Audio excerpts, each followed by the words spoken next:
Noches a todos los presentes. Agradecerles por la invitación. Sí es una oportunidad para poderles darles lo que es la parte de, bueno, transmitirles lo que ha sido como Hospital Norte en cuanto a lo que es el manejo de los pacientes con la infección COVID durante esta pandemia. Como ustedes conocerán, normalmente el hospital ha sido declarado como hospital, ¿cómo se llama? COVID en mes de marzo, ya oficialmente declarándonos como hospital de referencia de lo que es el manejo de la patología COVID. Hasta entonces, ya en mes de febrero más o menos ya teníamos esa mirada, o todo lo que es las autoridades tenían la mirada para que nosotros podemos prepararnos con lo que es la patología COVID. Sin embargo, como ustedes conocerán, ha sido una pandemia que nadie se lo ha esperado, como tampoco a nivel mundial ha sido una preparación así continua, un cambio de todo lo que son los protocolos continuo y una reestructuración de todo lo que es un hospital. Entonces, ya como lo que es parte de marzo, abril, nosotros hemos ingresado con lo que es la parte de COVID general, o sea, un hospital que ha sido nominado como hospital COVID, pero solamente como COVID, o sea, no nos dijo van a atender solo embarazos, todo. Entonces fue un hospital con especialidades que al azar, a todo lo que es el tiempo que nos dio, tuvimos la opción de podernos preparar con los temas específicos. Sin embargo, yo les voy a dar un poco en este curso, es cómo se ha ido preparando el Hospital del Norte y cómo hemos acabado atendiendo lo que es una patología, bueno, las mujeres con embarazo, ¿no? Entonces, ustedes conocerán en el antecedente, en todas las guías, los protocolos, todos que salió, que todas las mujeres embarazadas experimentaban cambios fisiológicos e inmunológicos, que se les hace más susceptible a cualquier infección viral y bacteriana. Esa fue los primeros acápites que podríamos decir en las primeras guías. Las infecciones por otros virus respiratorios, como lo que es el de la gripe y otros tipos de coronavirus, como lo que es el SARS-CoV-1 o el MERS-CoV, se asociaron a lo que son las complicaciones en el embarazo. Sin embargo, en esta pandemia se ha incluido a las mujeres embarazadas como lo que es un grupo vulnerable frente a lo que es el coronavirus. Entonces, a medida que pasaba lo que es la pandemia, empezaban a hacer lo que es la parte de los protocolos. Y como se consideraba lo que es un grupo vulnerable, se hicieron lo que son los grupos prioritarios en el estudio. Empezando de eso, nosotros, por ejemplo, como hospital, ingresamos para atender general, o sea, todo paciente que sea COVID positivo era para nosotros. Entonces, independientemente de la edad gestacional, de lo que es la edad de la paciente, la patología, todo eso. Entonces, vimos que realmente aproximadamente a julio, agosto, ya había más mujeres embarazadas que necesitaban la atención.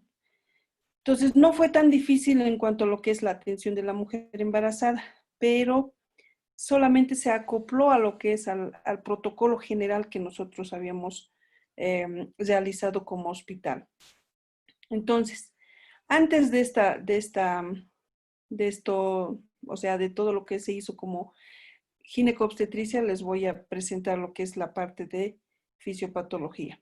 Ustedes saben que el coronavirus se presenta en cuanto a lo que es como SARS-CoV-2, tiene una fuerte afinidad en lo que es en el receptor de la enzima convertidora de angiotensina 2. y estas están mayor porcentaje a lo que es a nivel de lo que es la pulmonar, las células epiteliales alveolares tipo 2.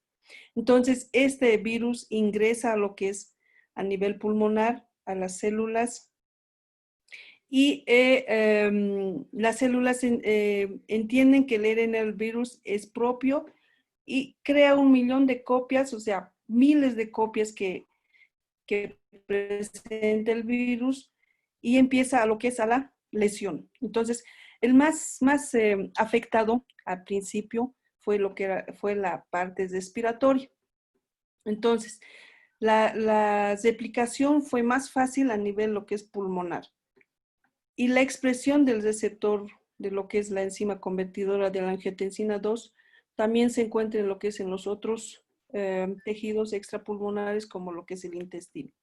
Entonces, ustedes conocerán, o ya muchos sabemos, la signo-sintomatología a principio era lo que es la parte de respiratoria, lo que era la fiebre, por el mismo hecho de que hay una reacción inflamatoria, lo que es la tos y la dificultad respiratoria. Esos fueron los criterios que nosotros también utilizamos. ¿Qué sucede? A nivel ventilatorio, ustedes conocerán lo que hay la membrana alveolo-capilar y la membrana, ¿dónde está lo que son los neumocitos tipo 1 y tipo 2? ¿Dónde va a afectar? Son a los tipos 2. Aquí podemos observar, por ejemplo, a nivel pulmonar, a nivel alveolar, por qué una paciente o un paciente estaba con una insuficiencia respiratoria. Existe una invasión de todo lo que es los fluidos a nivel alveolar que va a ser rico en proteínas. Y ustedes conocerán que el rico en proteínas jala todo lo que es la parte del líquido. Entonces, existe una mayor cantidad de líquido a nivel en el espacio alveolar. Entonces, se llena de líquido, existe destrucción de todo lo que son las células o el surfactante, y por el mismo hecho de que hay mayor cantidad de proteínas a nivel luz alveolar, existe la migración de todo lo que es los neutrófilos y lo que las proteínas, las restos celulares, formación de todo lo que es la capa de todo lo que es tisular, y esto va a hacer que haya un engrosamiento a nivel alveolo capilar.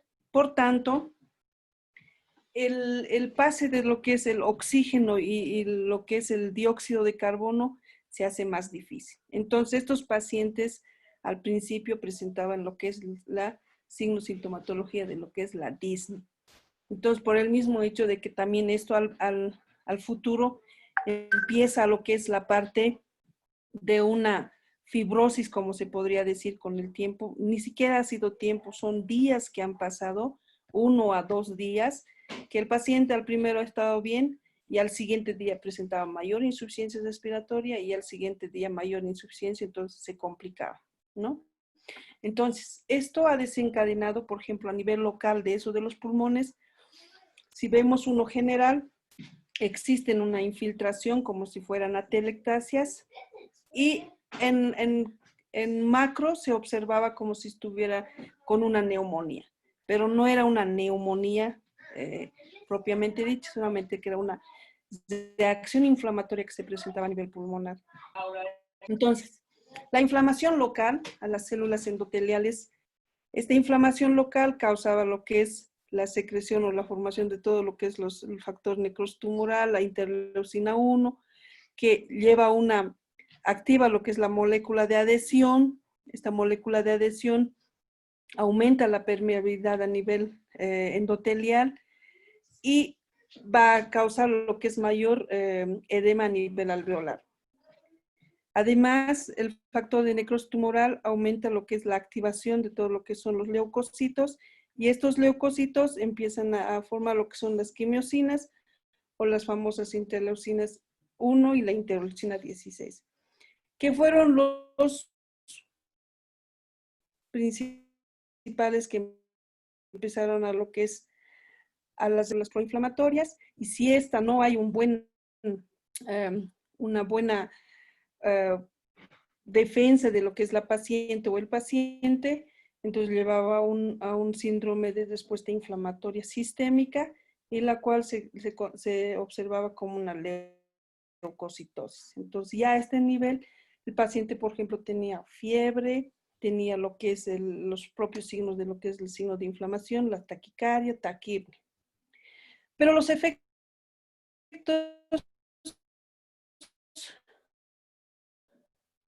a nivel sistémico eran diferentes, o sea, el factor de necrosis tumoral causaba lo que es a nivel de encéfalo un edema cerebral y además a nivel medular causaba lo que es la producción de mayor leucocitos, por tanto se veía el gasto cardíaco bajo, por eso también a este nivel, a principios ustedes conocerán o verán, se usaba la hidroxicloroquina asociada a lo que es una citro, entonces bajaba tanto la frecuencia cardíaca que realmente se hipotensaban las pacientes. Y a nivel endotelial o vaso, causaba lo que es la producción de los trombos, aumento de la permeabilidad, pacientes estaban con edema, y este edema causaba a lo contrario por una reacción que causaba lo que es la elevación de la presión arterial sistémica. Entonces, y a nivel musculoesquelético causaba lo que es la resistencia a la insulina. Por tanto, no había mayor, ¿cómo se podría decir? Mayor oxigenación, por tanto, la glucosa estaba afuera, había mialgias, o sea, ya se hizo más sistémico. Potencia la inflamación, se inicia el síndrome de respuesta inflamatoria sistémica y a nivel laboratorial existía, o como nosotros no tuvimos la oportunidad de hacer lo que es el conteo, lo que es la interleucina 1, pero se estaba aumentando. Esto nos mostraba como que la interleucina 1 estuviera aumentada con el PCR que estuviera elevado, ¿no? Entonces, esa es la parte de la fisiopatología.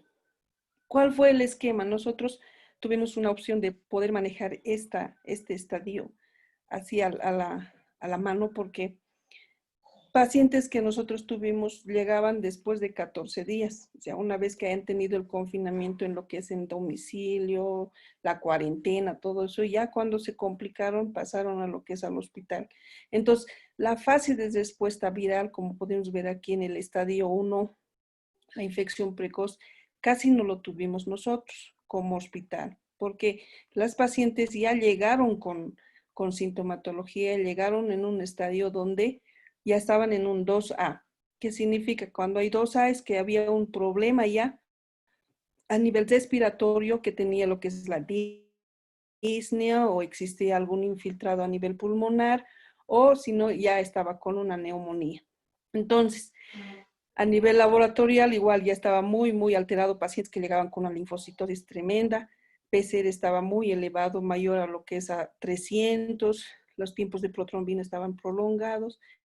El dímero D, por ejemplo, nosotros tuvimos la opción de tener y estaba disparado hasta 2000, la lactodeshidrogenasa igual. Entonces, esa época, por ejemplo, tuvimos un periodo muy prolongado. Entonces, en el estadio 2, fase pulmonar, a nosotros nos llegaban las pacientes. Y este estadio 2, como ustedes verán, la fase de respuesta viral, o sea, la carga viral, ya era mínima.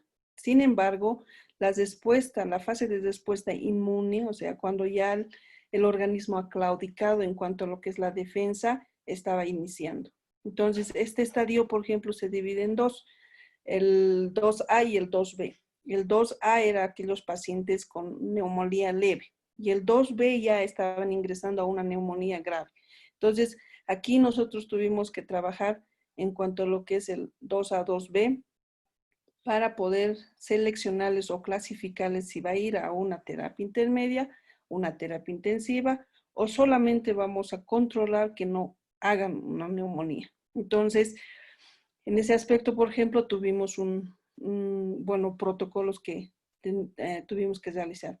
Y el estadio 3, que es una fase de hiperinflamación, ya estas pacientes han ingresado a lo que es a terapia intensiva, donde hay una respuesta inflamatoria o lo que llamaban o lo que han comentado que era lo que es la tormenta de citoquinas. Entonces, a este nivel, por ejemplo, una vez que la paciente ingresa o pasa la fase viral del 2A al 2B, si no hay una buena respuesta inmune de la paciente, pasa a un 2B porque ya todas las respuestas de lo que es las defensas del organismo claudican y el virus continúa la replicación, entonces activa un montón de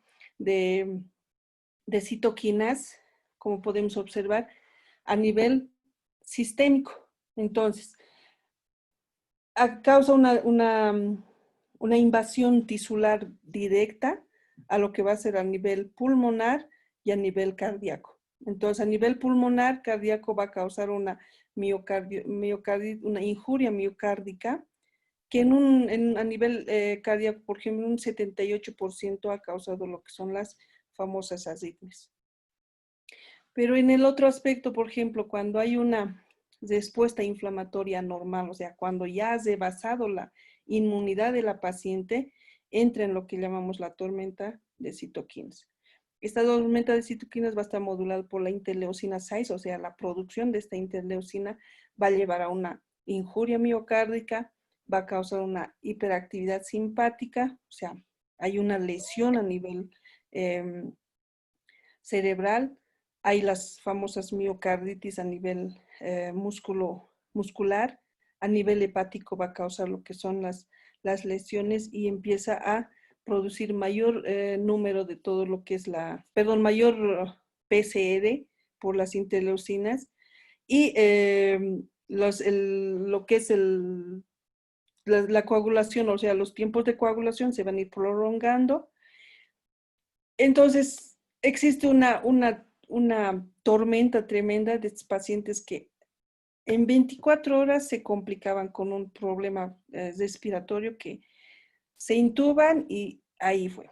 Pero como ustedes verán, hicimos lo que es la atención a terapia intensiva, pero estas pacientes, en el protocolo de terapia intensiva era manejo de todo lo que es la parte respiratoria del PIP, del FIO, y estas pacientes, como ustedes conocen ya lo que es la parte respiratoria, no era tanto para lo que es terapia intensiva, porque ese pulmón estaba totalmente invadido, colapsado, infiltrado, inflamado, entonces el cambio, la oxigenación fue mínima, entonces solamente era detección a temprana, en la fase 1. Entonces, ese fue nuestro primer reto como hospital, de poder manejar todos esos pacientes, clasificarlos realmente a todo lo que es, en qué estadio estaba llegando el paciente.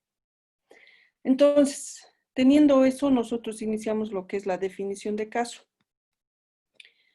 Para la mujer embarazada se aplicaría lo que es la misma definición de caso de la población general, o sea, paciente que tiene lo que es la sintomatología de tos, fiebre, distrés respiratorio o disnea, y en cuanto a lo que son los problemas de laboratorio y el antecedente epidemiológico, ¿no? Que si ha viajado a algún otro departamento o si ha habido lo que es, al principio fue si ha habido un viaje hace 14 días o si ha estado en contacto con algún paciente positivo. Y los recién nacidos se aplicaría en forma particular el caso sospechoso que alguna madre, recién nacido de una madre con infección confirmada con SARS-CoV-2 o un recién nacido con historia de contacto estrecho con caso probable o confirmado. Y el descartado, ustedes ya conocen, si no es los laboratorios positivos, o sea, son negativos, y si es hijo de madre con infección confirmada, que son sintomáticos y precisan ingreso a lo que es recomendable para tener 2 controles de PCR negativos, a las 24 y a las 48 horas antes de retirar las medidas de aislamiento. Entonces, ingresando esta definición de caso al principio, ¿qué hicimos? Lo que sí la pandemia nos ha enseñado, podríamos decir, es aplicar todo lo que tenemos, ¿no? realmente fue un cumplimiento estricto de todo lo que es la bioseguridad. E iniciamos en cuanto a lo que es primero el plan de trabajo, luego posteriormente el plan de acción que hicimos. En el plan de acción era muy, muy difícil de poderles decir a los médicos todas las especialidades de que se va a atender COVID. Y muchos tenían en cuenta de que COVID solamente era respiratorio, o sea, medicina interna que se haga cargo, pero no era así. Todo era COVID más. Y como lo estamos viviendo, sí ha sido así, COVID más, porque patología de la especialidad vino la patología, pero estaba con una asociada que era el COVID. Entonces, hicimos énfasis en cuanto a lo que es la seguridad, en el momento primero lo que es el lavado de manos, desde el ingreso ya todo personal, paciente, familias, todo lavado de manos. Y posterior al lavado de manos era lo que son los 5 momentos de higiene de manos que realmente lo han aplicado las licenciadas porque antes de ver al paciente se lavaba. Antes de realizar una actividad estaba lo que es el alcohol en gel. Antes de realizar lo que es o posterior a lo que han realizado el manipuleo de algún otro de las de la sonda, alguna cosa, y ya estaba con su alcohol en gel. Después de tocar al paciente, porque realmente había ese estrés de poderse contagiar con un paciente, entonces era todo alcohol en gel o inmediatamente salían y se duchaban, ¿no? Y después del contacto con un entorno al paciente, por ejemplo, tuvimos muchas eh, experiencias de poder hacer, por ejemplo, hicimos simulacros y los simulacros nos dio mucho resultado en poder ver nuestras debilidades, cuando ingresa, no ingresa. Entonces, cuando ya hubo el rebalse de todos los pacientes, o sea, cuando ya en agosto, en julio, agosto, ya todo era rutinario, ¿no? Ingresar, salir, ducharse, todo eso. Pero al principio el simulacro fue una de los instrumentos que realmente nos ayudaron. Segundo, fue la definición de todo lo que es el equipo, el EPP. O sea, si nosotros ingresamos, definimos en 3, lo que es el rojo, el amarillo y el verde.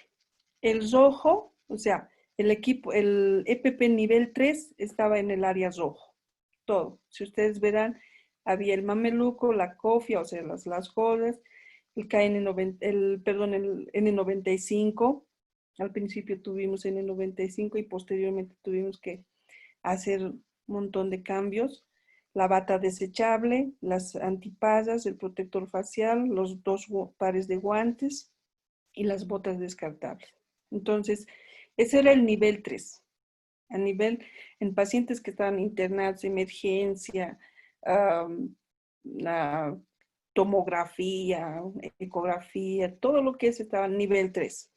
El nivel 2, o sea, para lo que es el área amarilla, cuando hay un traslado de pacientes o cuando hay un pase de todo lo que es el personal que se cambia, o sea, en el área del transfer, o lo que es área, por ejemplo, emergencias. Entonces era nivel 2. Y el nivel, o el nivel 1, que es solamente la parte del verde, que era para el personal administrativo. O sea, era obligatorio ingresar con pijama, barbijo. Al principio tuvimos que utilizar los barbijos quirúrgicos y posteriormente por la carga viral que ya presentaba el hospital, tuvimos que mudar a lo que es a los KN95, el mandil sí obligatorio. Se ha distribuido lentes a todo el personal, el que lo usa mejor, y los zapatos de hospital. O sea, realmente nos han enseñado el manejo de lo que es la bioseguridad a nivel hospitalario, ¿no? Esta pandemia. Entonces, donde había generación de aerosoles, por ejemplo, emergencias, sala de partos o quirófano, se incluía lo que es o un procedimiento de vía aérea, por ejemplo, la intubación, ventilación, asistencia de parto y otros lugares, era obligatorio el nivel 3. Entonces, perdón, nivel 3. Y para esto tuvimos que generar una lista de todo lo que es el control del manejo del EPP. Se ha hecho la capacitación desde lo que es enero hasta mayo, si no me equivoco, del colocado del EPP, o sea, uno por uno, así, uno, y el retiro del EPP. Entonces, personal nuevo que venía, personal nuevo que tenía que capacitar para lo que es el colocado y el retiro del EPP. Y estos, en cada transfer tuvimos que colocar para que el personal alguna vez que se olvide o se pase o lo demás, entonces se guíe lo que es la parte de la vestimenta, ¿no? Y el otro punto fue el flujo de áreas. El flujo en sí tiene que ser unidireccional, o sea, ingresa por una puerta, aquí podemos observar lo que es el triaje de emergencias, todos, ojo, esto es emergencias, ahí no hay nadie que esté caminando solamente con su barbijo, sino que todos con nivel 3, el EPP, y ingresa y salida por otro lado. A la salida tiene que haber lo que es una ducha, o sea, ni bien que ingresan con su nivel 3, hacen la atención del paciente. Cuando se hace, hay un lugar de retiro del EPP y posterior una ducha. Entonces, la cultura realmente nos ha cambiado como hospital porque todos tenían que traer 2 o 3 mudas de, em, de lo que es una vestimenta, o sea, ¿cómo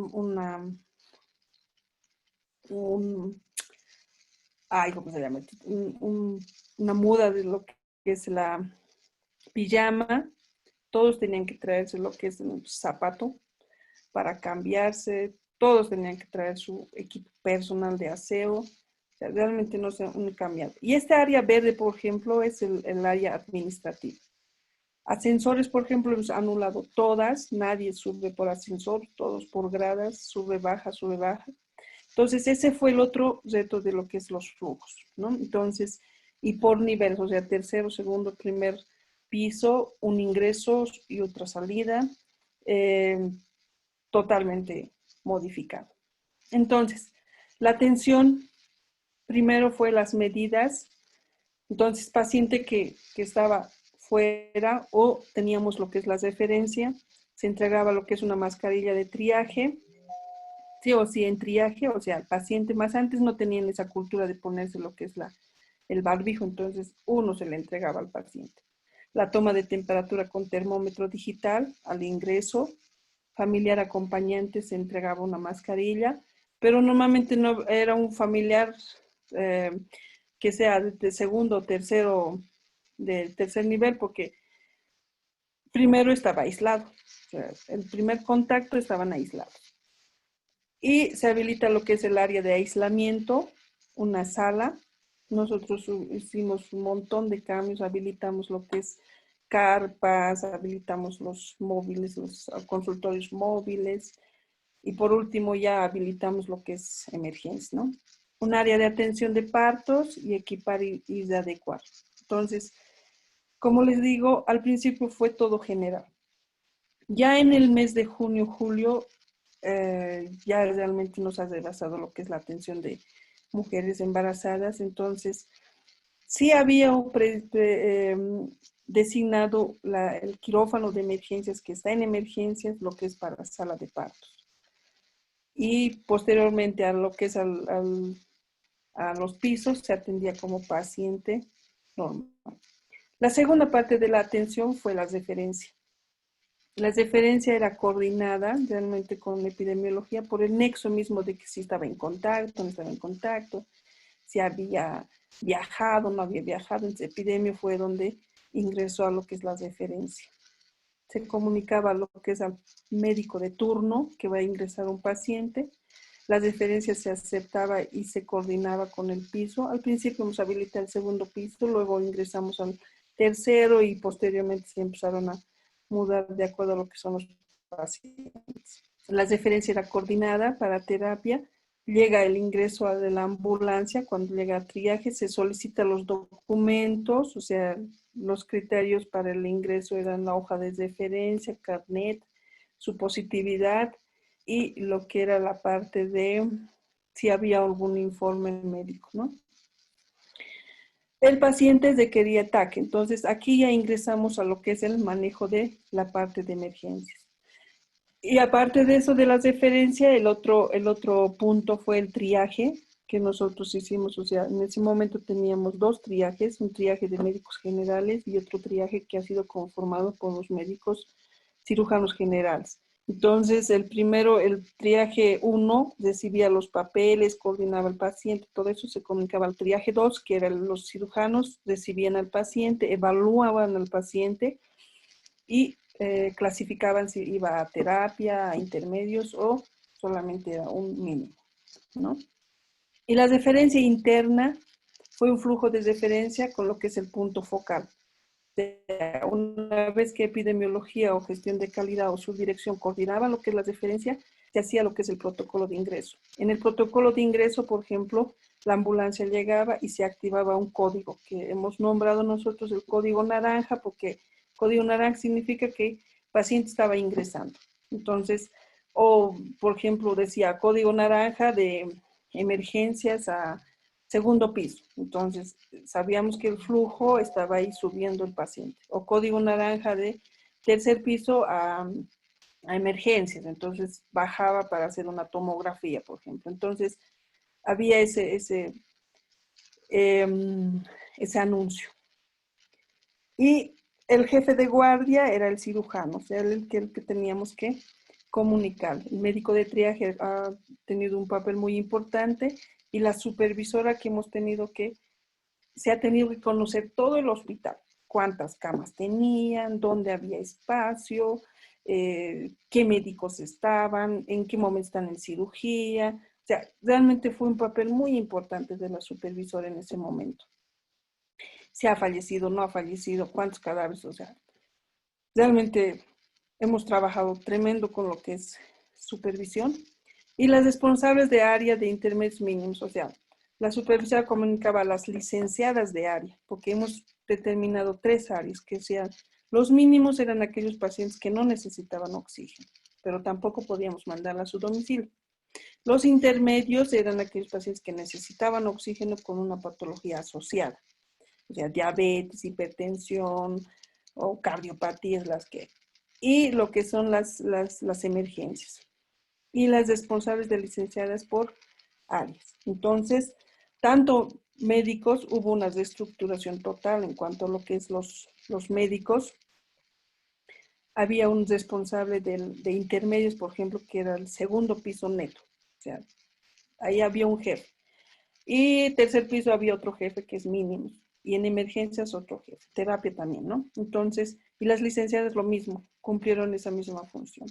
Entonces, nos enseñaron a trabajar en equipo. O sea, si uno solamente se activaba el código naranja, y ya todo el mundo empezaba a decir, hay un paciente que ha ingresado y las referencias empezaban a fluir en cuanto a lo que es para dónde era.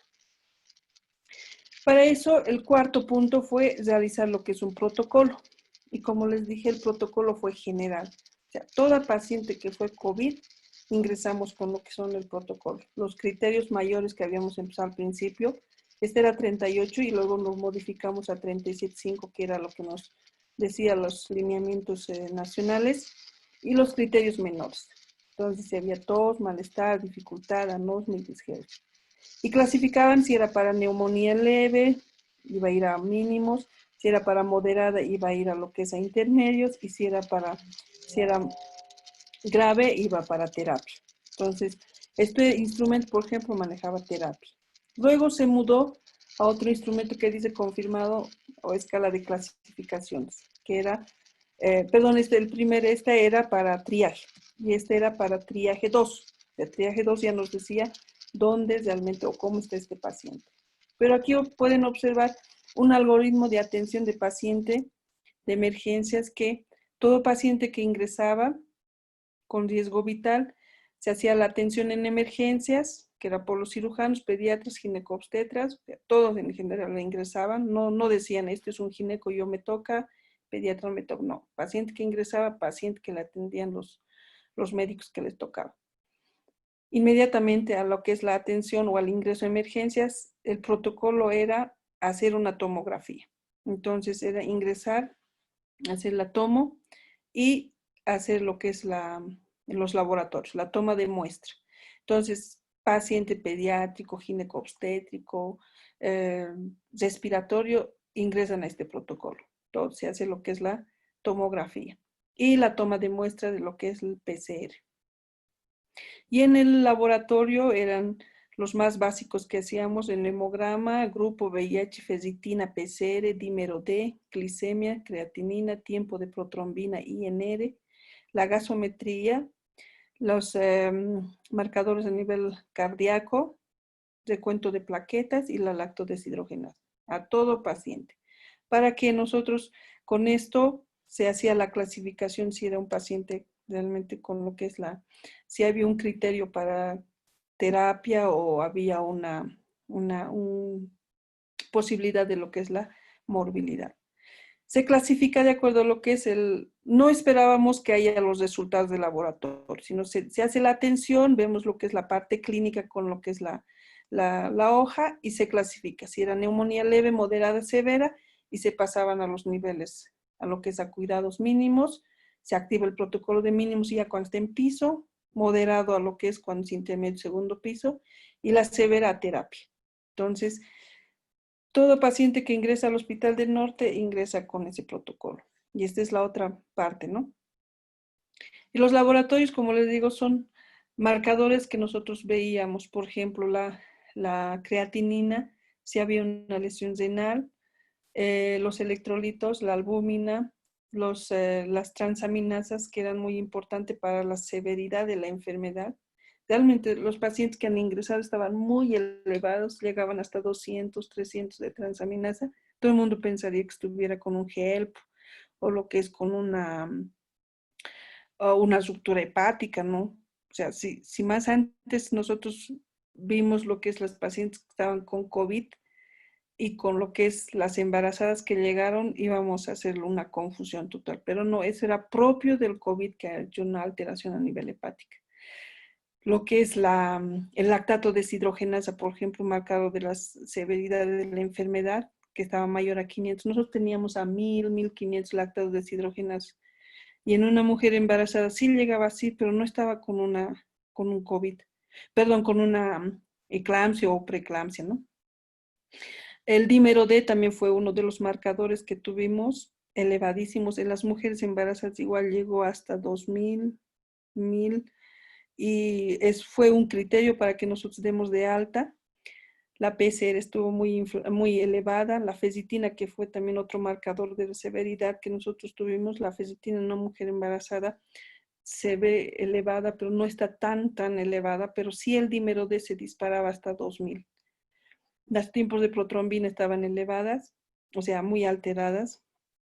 Y bueno, las interleucinas no tuvimos la oportunidad de poderlos realizar, pero sí tendríamos. La procalcitonina, por ejemplo, a todos le hicimos, y como era un marcador de lo que es la sepsis y la severidad de la enfermedad. En las mujeres embarazadas tenían normal la procalcitonina, pero sí en las de COVID normal, o sea, las de COVID de otros pacientes estaban elevadas. Y la clasificación, entramos en eso. Entonces, si era una estadio 1, por ejemplo, las mujeres embarazadas llegaron en este estadio, el estadio 1, que solamente fue una enfermedad leve. Y ustedes se darán cuenta, llegó con una positividad de lo que es la prueba, no estaban nada sintomáticos. Entonces, todos eran asintomáticos, pero sí había la prueba. O sea, estas pacientes estaban en este estadio, en lo que es en la enfermedad leve. Pero si ustedes verán, la fase de respuesta viral, o sea, la carga viral era muy alta en las mujeres embarazadas, pero no estaban sintomáticas. Tuvimos un porcentaje muy poco en lo que es 2% de toda la población que llegó a una neumonía leve, y otros 2, por ejemplo, que llegó a una neumonía grave que ingresó a terapia, ¿no? Pero las mujeres embarazadas ya en agosto nos llegaron con lo que es la positividad más lo que es el embarazo. O sea, no había ninguna repercusión del COVID hacia el embarazo. Esta es una cronología de inicio del coronavirus que presenta aquí la Fundación Internacional, donde la aparición de los síntomas del día 0 hasta lo que son los 7, supuestamente es síntomas leves. Empieza y se tiene que realizar la hospitalización a ese nivel, o sea, al día 7 de los pacientes, para evitar que haya un desencadenamiento de todo lo que es la dificultad respiratoria al día 8. Según nuestra experiencia, no hubo tanto así lo que es la parte de las mujeres embarazadas. Sí llegaron con la positividad, algunos llegaron con lo que es la tos o lo que es la disnea, pero no llegó así tan grave como para que ingrese a lo que es a una insuficiencia respiratoria, ¿no? Entonces, la atención propiamente dicha.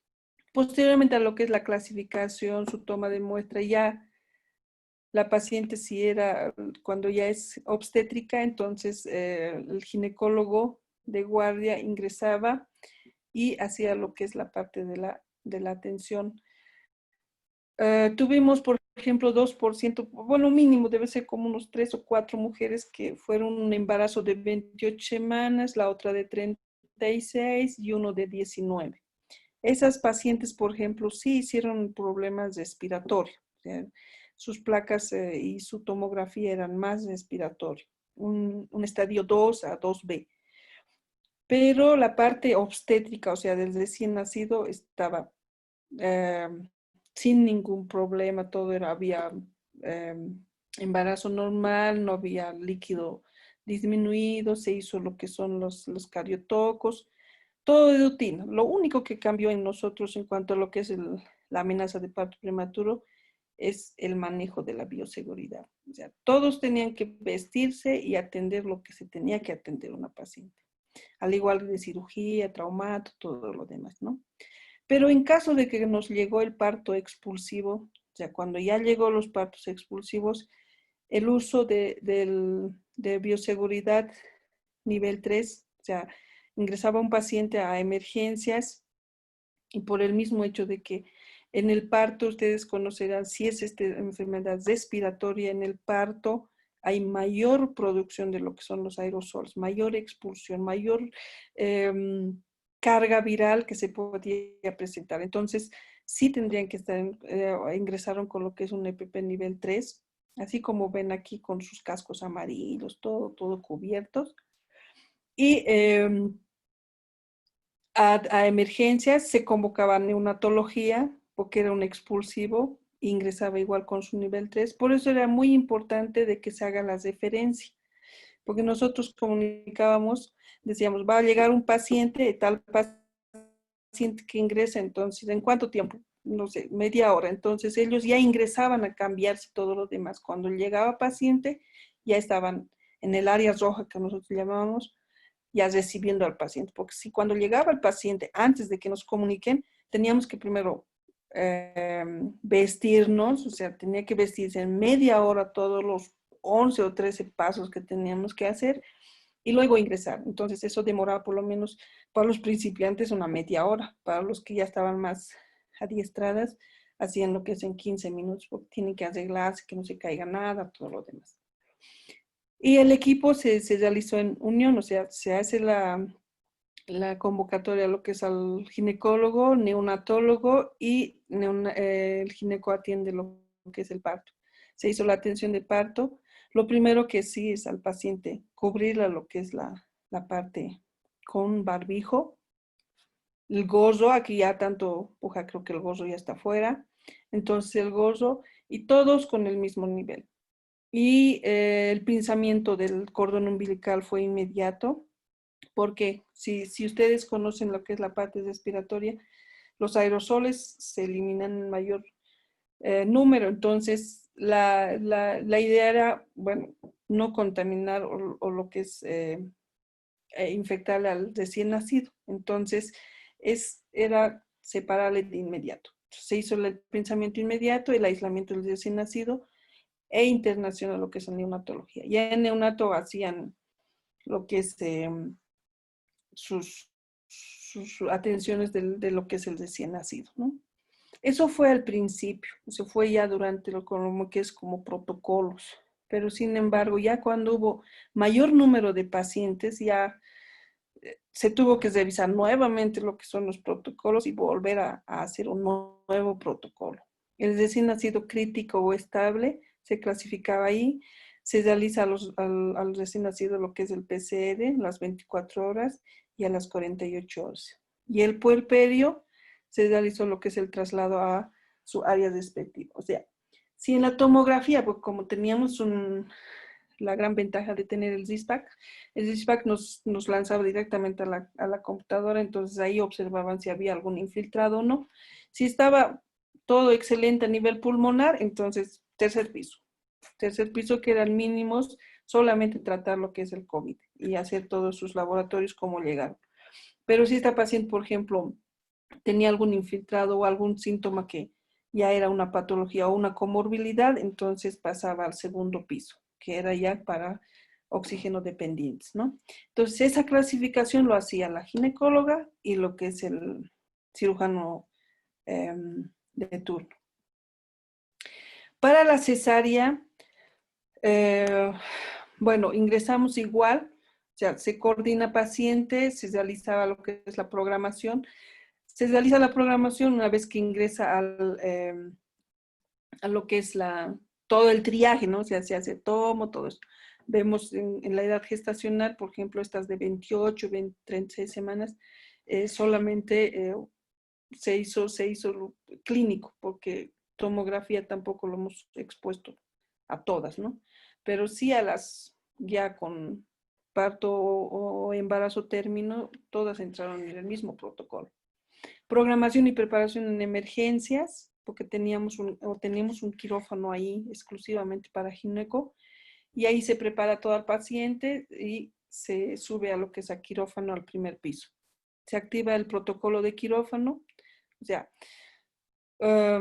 ingresa, digamos, una media hora el paciente y se avisa, se programa, entonces en media hora sube el paciente. Entonces en esa media hora tiene el tiempo de poderse preparar para lo que es el colocado del EPP, ¿no? Y el equipamiento del quirófano propiamente. Se activa el protocolo de neonatología en cuanto a lo que es en caso de que fuera parto prematuro o alguna patología más de más, entonces neonato empieza a equipar todo lo que es la parte de su UCIN o lo que es el intermedios y en quirófano, ¿no? Una vez que se inició, se dijo en media hora ingresa, entonces el personal de quirófano con el nivel 3 espera lo que es a la paciente, ya vestidos todos, el camillero ingresa con lo que es el paciente y se inicia el proceso quirúrgico. No hubo ninguna particularidad, podemos decir. Lo único fue este EPP. Así como están, así ingresan. Todos con su nivel 3, sus protectores faciales. Algunas veces tuvimos la opción de tener estas batas impermeables o batas desechables. Y la cirugía o lo que es la anestesia fue una anestesia raquidia sin ninguna complicación. Y el recién nacido se valoraba ahí si era crítico, por ejemplo, los prematuros, si no estaban bien los prematuros, se hacían la intubación directamente en el área, o si estaba todo estable, término, entonces se realizaba lo que es el traslado del neonato a otro personal que estaba esperando afuera con el nivel 3 en el área amarilla y al traslado a lo que es neonatología. La neonatólogo que atendió, entonces sigue el mismo procedimiento de cambiarse el EPP, ducharse, todo lo demás, hasta que la otra atienda en el neonato, ¿no? Eso fue lo que es la parte de cesárea y parto. ¿Cuál fue el manejo del puerperio? La recuperación, todo quirúrgica, salió a intermedios, o sea, segundo piso con oxígeno.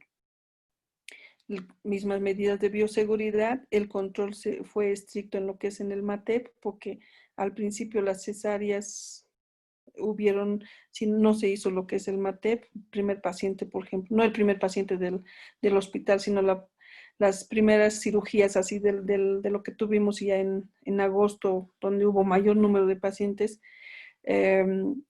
hizo lo que es una hemorragia. Entonces el MATEP ha sido estricto ahí. Manejo de medicamentos del protocolo del área, o sea, teníamos 3 protocolos, intermedio, eh, mínimos y lo que es emergencias. Entonces, y más lo que es el puerperio rutinario. Entonces, el manejo de patología de comorbilidad que se hizo, ¿no? Entonces, aquí, por ejemplo, tenemos una recomendación del manejo perinatal que ya lo implementamos cuando ya hubo lo que es el mayor número de pacientes. Por ejemplo, a la mamá ya no tuvimos que separarle al recién nacido, sino que cubrirle a la mamá con su protector facial, barbijo, todo, y darle al bebé. Prevenir las infecciones, lavado de manos, se animaría lo que es a la marcha a amamantar, o sea, la lactancia. Al principio no había lactancia. El seguimiento clínico y monitorización básica del neonato. Se ingresa al aislado en caso de que sea el neonato que estuviera mal o la madre estuviera sintomático. El contacto piel a piel de cuidado a canguro y lo que es la lactancia. Entonces, y en el nacido sintomático fue definitivamente aislar, ¿no?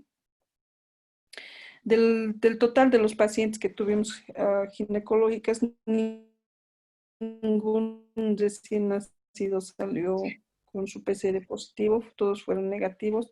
Sí, los que llegaron de otros hospitales fue positivo, lo que son los recién nacidos, ¿no?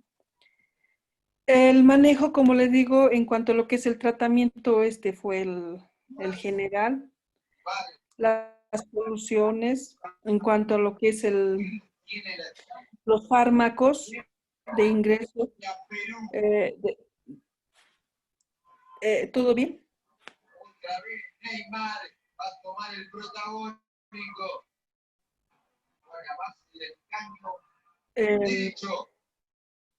Bueno, el manejo de los fármacos en sí ingresan todos con vitamina C, todos con zinc, todos con ranitidina. De emergencias ya se realizó lo que es la heparina o lo que es la enoxaparina. Y bueno, al principio se utilizaron la hidroxicloroquina, pero posteriormente las mujeres embarazadas solo quedaron con lo que es Brasil. la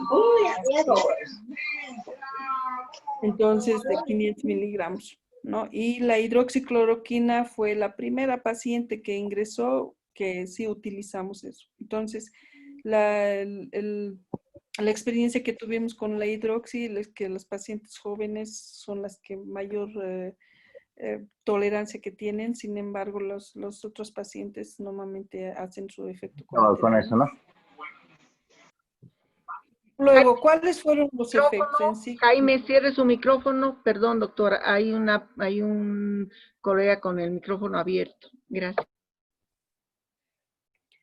Entonces, a este protocolo de lo que es los medicamentos, normalmente nosotros manejamos a las mujeres embarazadas como neumonía leve o las que son asintomáticas, o en casos moderadas, bueno, ingresamos con el protocolo del intermedios, pero a este se asoció lo que es la rutina de la mujer embarazada, por ejemplo, su sulfato ferroso, su paracetamol, CIB, oxitocina, todo lo que es la que se utiliza en ginecobstetricia, ¿no? Ahora, si fueran, por ejemplo, pacientes sépticas, porque muchos llegaron con lo que es los óbitos y lo que son las rupturas prematuras de membrana, se inicia la cefotaxima y se inicia lo que es la citro. Entonces, esa fue la parte. Ahora, aquí, por ejemplo, muchos estudios indican de que los efectos del COVID en sí y podemos observar nomás que ha habido una reducción en cuanto a lo que es el porcentaje de los partos prematuros. Los prematuros que tuvimos en el hospital han sido más o en casos extremos hubo eclampsias también. Pero las eclampsias eran con 34, 36 semanas, entonces no eran tan prematuros, ¿no? Entonces, sí hubo una disminución en el confinamiento de lo que es el parto prematuro y podemos observar que quizás se tendría que trabajar también en esto, lo que es el menos trabajo, o sea, las mujeres estaban en casa descansando, reduce lo que es la exposición a sustancias tóxicas, o sea, como están en casa no están tan expuestas a lo que es al exterior, disminución del estrés. Eso fue al principio. La nutrición materna también ayudó mucho porque en casa tú estabas más para lo que es la alimentación, el bienestar materno y la actividad física. Entonces, el 18%, por ejemplo, de un estudio que se hizo en Irlanda, disminuyó lo que es el parto, con estas medidas, lo que es a un 73% del parto prematuro. Y en nuestro medio también se observa, porque tampoco hay muchos hospitales, por ejemplo, el Hospital de la Mujer no está tan lleno en cuanto a lo que es la prematuridad. Sí, lo que es la parte del COVID, o sea, el manejo mismo del hecho del COVID, pero como ustedes verán, en la mujer embarazada del COVID no fue tan relevante, más que podemos decir lo que es la parte de bioseguridad. O sea, si un hospital no ha estado preparado con esa bioseguridad, tuvimos los resultados que tuvimos, bajas y todo lo demás, ¿no? Entonces, ese fue nuestro fortalecimiento que hicimos nosotros en cuanto a lo que es bioseguridad. ¿Cuáles fueron las complicaciones que tuvimos? Italia hizo lo que son las autopsias que demostraron que habían trombosis y nosotros tuvimos, bueno, en mujeres embarazadas en las que fueron los embarazos como las amenazas de parto prematuro, 28 semanas, 36 semanas, les hicimos la ecografía de todo lo que es la parte de de los miembros inferiores y eso iniciamos nomás lo que es la enoxaparina y la trombosis, por ejemplo, en los pacientes no gestantes fue frecuente. La sepsis y el shock séptico fue normalmente en las mujeres gestantes por el mismo hecho de que llegaron con unas rupturas prematuras o óbitos, fue por la preeclampsia que se presentaron. Los oligohidramios por el mismo hecho de la ruptura prematura de membranas, pero también algunas no tenían ruptura, pero sí había oligohidramios. Y el óbito fetal fue mayor porcentaje, ¿no? Entonces, son las complicaciones que se han presentado en cuanto a lo que es las mujeres embarazadas. Bueno, después era el dilema de los criterios, que nos decía lo que son las, las guías o lo que son las normas nacionales, mejoría de la paciente, que normalmente deberían ser 21 días, pero nuestro primer paciente salió, creo, si no me equivoco, a los 30, un mes ha estado ahí. Todo por esperar el PCR, ¿no? Que tenía que ser negativo, las dos pruebas, que no sé qué. El retiro de puntos también fue otro de los criterios porque no querían pacientes irse de alta más que hasta que se les retire el punto porque no había otro hospital más donde quieran ir. No es que no querían ir, sino no los podían atender, ¿no? Entonces el recién nacido que tenía que tener PCR negativo a los 14 días, o sea, eso fue el criterio de alta, hasta que en agosto se nos ha rebasado y tuvimos que hacer nuestro protocolo, cambiar todo y los criterios de alta hospitalaria en puerperio.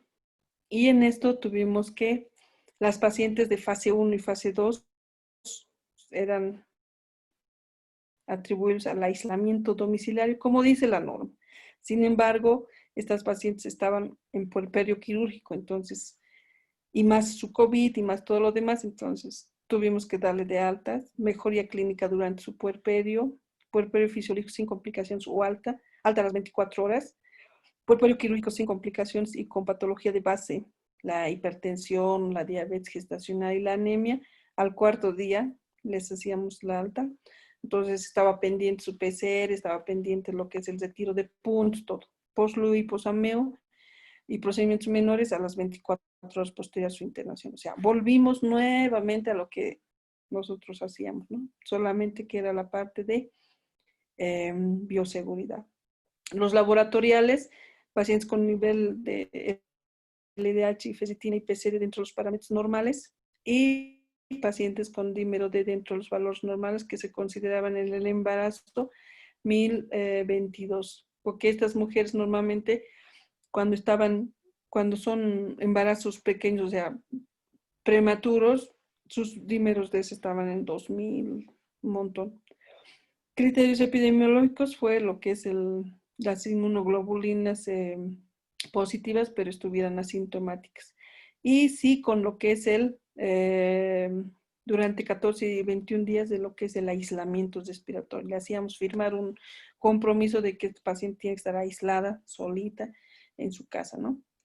Esa fue la modificación y el recién nacido igual, tuvimos que prepararlo al recién nacido. Más antes, por ejemplo, recién nacido salía negativo, mamá todavía seguía positivo, teníamos que buscar un personal, un familiar lejano, no tan lejano, sino que podría ser la tía, mamá, abuela, que sea negativo.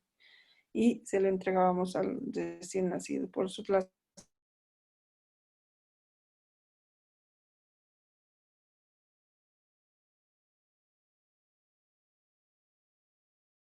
altas a veces pacientes, la presencia de diuresis regular, debe haber completado con éxito al menos 2 tomas de lo que es su leche y la succión.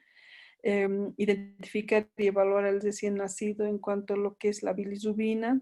Había que enseñarle a las mamás, debido a la pandemia, la BCG, por ejemplo, al principio hemos estado enviando, pero no había que centro que lo reciba, entonces tuvimos que volverlas a citar para que traigan al recién nacido para vacunarlos. Algunos se nos han debido ir y lo que son las órdenes en algún control endocrinológico y la mamá que haya recibido lo que son los cuidados. El aislamiento de contacto de gotas de madre a hijo como higiene de manos, mascarillas, mascarilla facial y cuna separada 2 metros. Las recomendaciones para domicilio sí o sí, como no había ninguna evidencia de que se contagiaba o se transmitía a través de la lactancia materna, pusimos lo que es el énfasis de que puede acelerar de lactar con las medidas de bioseguridad. Primero lavarse la mano, pones un barbijo, mascarilla y darle de lacta y luego posteriormente separarle 2 horas, ¿no? 2 metros. Y ahí sí tuvimos que hablar con las mamás para que puedan ver eso y hacer realmente eso por 14 y 21 días. Ahora, ¿lo harán? Esa es la pregunta, ¿no? Porque tenemos realmente la población. Algunas sí lo han cumplido muy bien, algunas no. Trabajo social, por ejemplo, fue muy, muy importante en este área, porque son los que nos, no, que papá, que. Entonces, fue un trabajo muy, muy. Eso fue la parte de la experiencia del manejo de todo lo que son los pacientes COVID y más lo que es el embarazo. Quizás tienen alguna pregunta, consulta. Muchas gracias. Doctora Calle, realmente agradecerle muchísimo por su exposición. Nos hemos sentido muy gratificados, hemos visto cuál ha sido el trabajo que han realizado allá y bueno, muchas lecciones aprendidas. Bueno, damos la palabra, por favor, a todos los colegas para que puedan hacer las preguntas.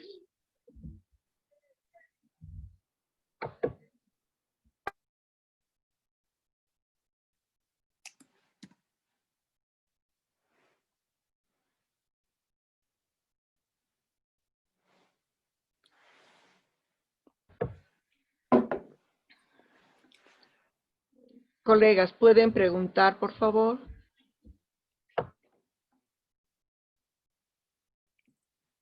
Quizás todo quedó claro. Creo que ha quedado muy claro. No, de verdad, realmente agradecerle, doctora Calle. Creo que ha sido una exposición que nos ha permitido este, aprender, recordar bueno, en su momento evidentemente nosotros estamos en un hospital de segundo nivel que es mixto, porque sí recibimos pacientes COVID, a veces en expulsivo, ¿no? O a veces llegan y después de producido el parto recién por miedo nos indica que son positivas.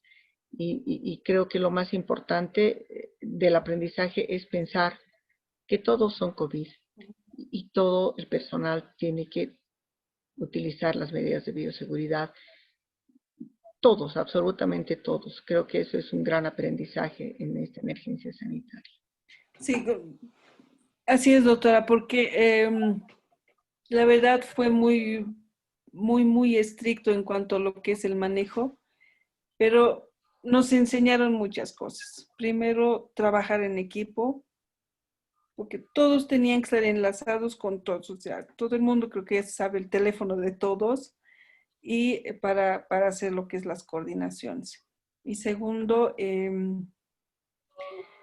todo el rato estábamos en la guardia de lo que es el EP. O sea, había, al principio realmente teníamos esa dificultad y el miedo de atender, ¿no?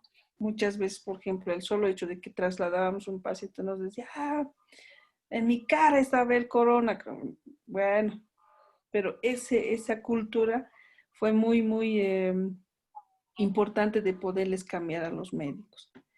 Y tercero, todos estaban en todos los áreas. O sea, todos han aprendido a manejar un paciente cardíaco más COVID, todos han aprendido a manejar un paciente respiratorio más COVID y todos han hecho la evolución, por ejemplo, de una puérpera fisiológica o quirúrgica más COVID. O sea, los dermatólogos, todos. O sea, pero yo diría que el triunfo de todo esto es fortalecer realmente lo que tenemos, las normas, tanto de lo que es la referencia, los criterios de referencia, fortalecer lo que es la parte del manejo del parto. El parto fue parto normal, colocación de campos, todo lo que queramos, pero fue una bioseguridad en sí. Entonces, sí fue una lección muy importante, aprendida, y así también vimos, por ejemplo, los controles, las mamás que no han hecho controles prenatales. Entonces, eso, por ejemplo, la verdad no podría decir por qué, pero o bien las mamás no fueron a lo que es a sus centros, o bien realmente los centros no estaban muy preparados en cuanto a lo que es esta pandemia, ¿no? Entonces, sí, una lección aprendida de todo, a todo nivel, la organización, la coordinación, eh, lo que es la reestructuración, fue muy interesante. Sí.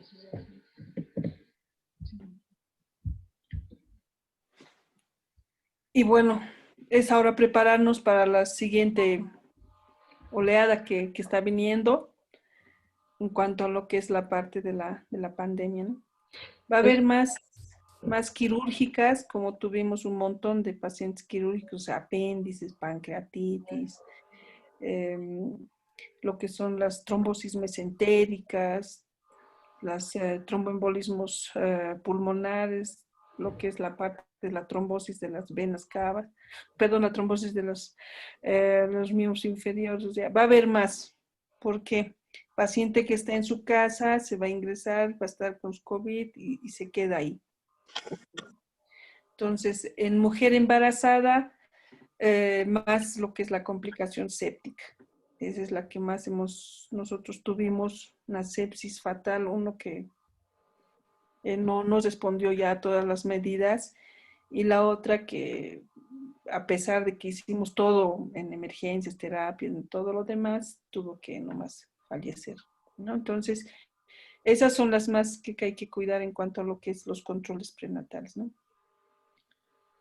Es verdad, doctora. Yo creo que tenemos que estar ahora preparados, tenemos que prepararnos. No sabemos si tendremos una segunda ola, esperemos que no sea así, pero sí vamos a tener brotes a partir de todas las aglomeraciones que se están dando, la apertura en esta tercera fase y obviamente después de las elecciones. Bueno, muchísimas gracias. Si no hay ninguna pregunta más, colegas, una oportunidad más. Sí, doctora, buenas noches. No sé si, bueno, mi inquietud es, ¿no? ¿Cuáles son los cuidados que debemos tener en las embarazadas? Ahora, sobre todo en los controles prenatales, ¿no? No me quedó eso un poco claro en primer nivel, sobre todo. Las experiencias que la doctora mencionaba es el manejo hospitalario. Nosotros como centros de primer nivel, pues quisiera que un poquito, no sé, me aclare qué cuidados tenemos que tener en pacientes que llegan en parto expulsivo y no tienen COVID. la prueba de COVID. Después, los cuidados desde el control prenatal que tendríamos que tener. Ya, lo más importante para eso en primer nivel se van a topar con este esquema. O sea, esta paciente no sabe si es positiva o es negativa. Además, como ya es la infección comunitaria, entonces lo que hay que ver el cuidado en el primer nivel. Primero es establecer un triaje, ¿no? En primer nivel podemos hacerlo con el personal de auxiliar o el mismo ver con lo que es la de la portería, es decir, tienes tos, no tienes tos, has tenido fiebre, no has tenido fiebre, estás bien, no. Si no hay nada de eso, entonces a toda paciente y hay que verla como si fuera una sintomática. O sea, que estuviera con una enfermedad pero leve, ¿no? Y como ya me dijeron que hay lo que son las pruebas de rápidas, entonces ese sería el primer paso que ustedes tendrían que hacer como primer nivel. Hacer la prueba y hacer el triaje si que es paciente positiva o es negativa.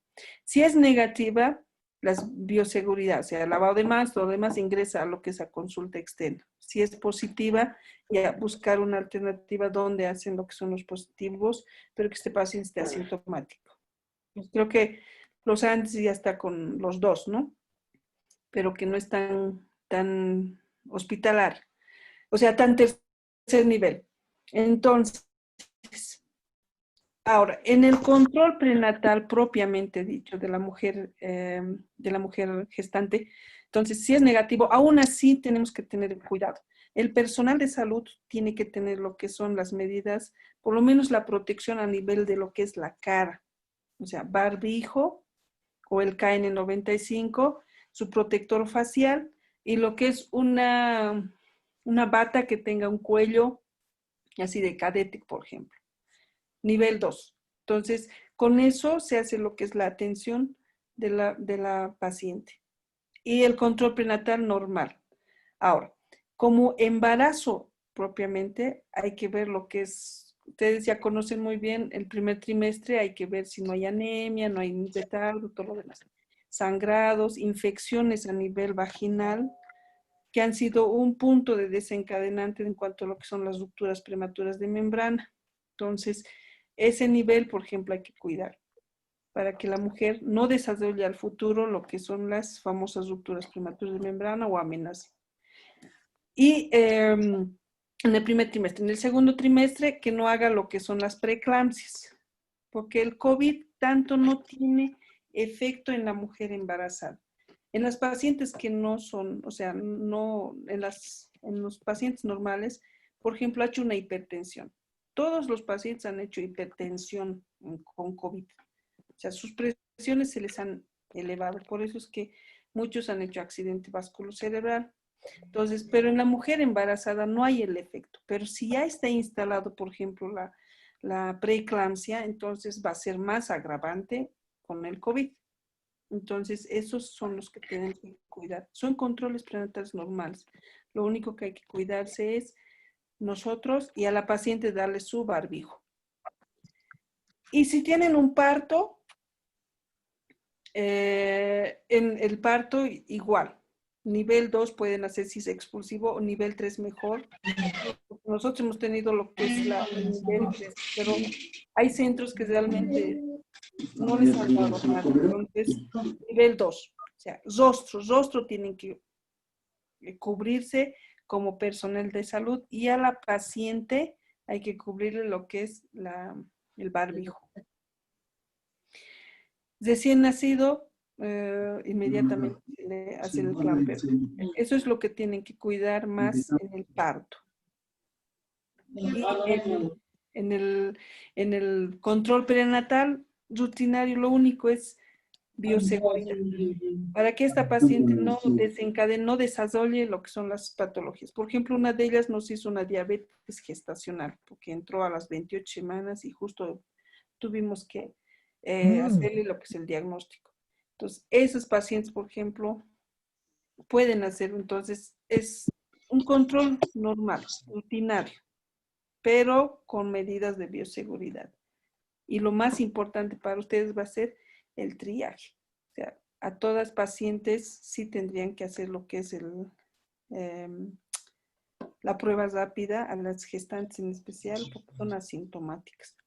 Y se las van a encontrar en este estadio 1. Ya cuando es 2, es más fácil de hacer el diagnóstico, ¿no? Ahorita hacer trámites. Doctor Francis, su micrófono. Doctor Francis, apague su micrófono. No sé si está respondida, doctora. Hola. Sí, gracias, doctora. Gracias. Muy bien. Lo que sí es importante aclarar el Hospital Chacaltaya en este momento es el que está designado para atender pacientes embarazadas COVID. En realidad, en el Hospital Los Andes tenemos un área de aislamiento en caso de que nos lleguen pacientes en expulsivo o pacientes asintomáticas y obviamente, como usted dice, se les está haciendo la prueba, ¿no? Y de hecho, si es que se puede transferir, sí se la transfiere, pero existen circunstancias en las que llegan en partos expulsivos y son positivas, entonces evidentemente se las está atendiendo en un ambiente aislado. Sí, eso es verdad. Y lo importante es el énfasis, ¿no? En los equipos de protección personal, en los EPPs. Eso sí, pensar que todas son COVID. Tenemos que utilizar la máscara facial o el NK y el protector facial, sí, eso sí. El lavado de manos. También sí. Y otro punto fue también lo que es la parte de limpieza, ¿no? Quizás si ustedes tienen personal de limpieza, entonces limpieza tiene que estar en todo el momento con todo lo que es nosotros teníamos paciente y detrás la limpieza, creo, con su hipoclorito, con todo. Entonces, como nunca teníamos limpio el hospital, y ese también es un factor muy, muy importante, porque la paciente puede estornudar, puede todo y todo lo que cae al piso, entonces no los llevamos, por ejemplo, a otras áreas, si tuviéramos otros consultorios o infectar. Entonces, eso es también otro importante, ¿no? Claro, y el aspecto de la alimentación en el personal de salud, que obviamente prohíbe la alimentación en comedor, ¿no? Absolutamente. Entiendo que ustedes también han tenido que tener otro tipo de comportamiento, ¿no? En su alimentación como personal de salud. Sí, sí, bueno, es una parte de lo que es del cuidado, ¿no? Porque más proteínas, más inmunomoduladores, por ejemplo, más vitamina C.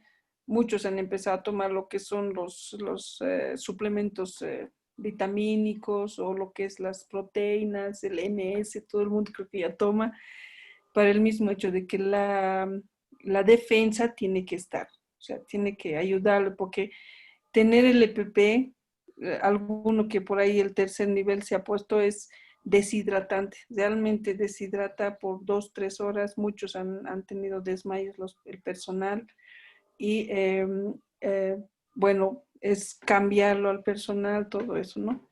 Ahora, por ejemplo, tenemos el otro plan, es ya cambiar, mudar lo que es el nivel, cambiar al nivel 2, o sea, ya no el EPP, el mismo mameluco, sino solamente ya la bata, las botas y a nivel facial.